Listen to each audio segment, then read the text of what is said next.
Pemirsa, selama libur Lebaran Idul Fitri, pegawai negeri sipil PNS yang bertugas di pelayanan publik diminta tetap buka melayani warga. Hal tersebut disampaikan oleh Sekretaris Daerah Kota Palembang.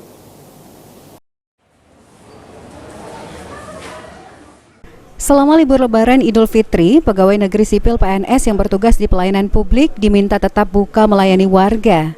Hal tersebut disampaikan oleh Sekretaris Daerah Kota Palembang usai menjadi narasumber Halo Palembang di lantai 2 Studio Pal TV pada Selasa pagi 18 April 2023.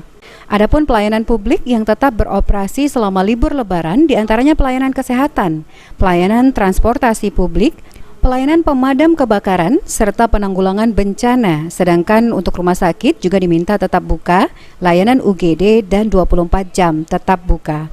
Ratu Dewa mengungkapkan pemerintah sudah memberikan kesempatan bagi pegawai negeri sipil PNS merayakan Hari Raya Idul Fitri 1444 Hijriah dengan memberikan libur dan cuti lebaran mulai tanggal 19 hingga 25 April 2023.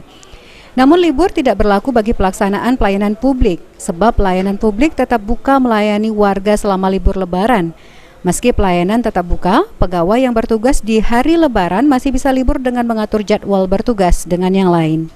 Para aparatur sipil negara ASN yang bertugas di pelayanan publik selama Lebaran dihimbau mematuhi peraturan yang berlaku dan tetap disiplin, sehingga saat masyarakat membutuhkan pertolongan, petugas siap melayani meski di Hari Raya Idul Fitri. Oleh Pal TV membahas khusus pelayanan publik ya, pelayanan publik menjelang Hari Raya Idul Fitri. Kita berharap masyarakat tetap melaksanakan ibadahnya dengan aman, nyaman, khusyuk.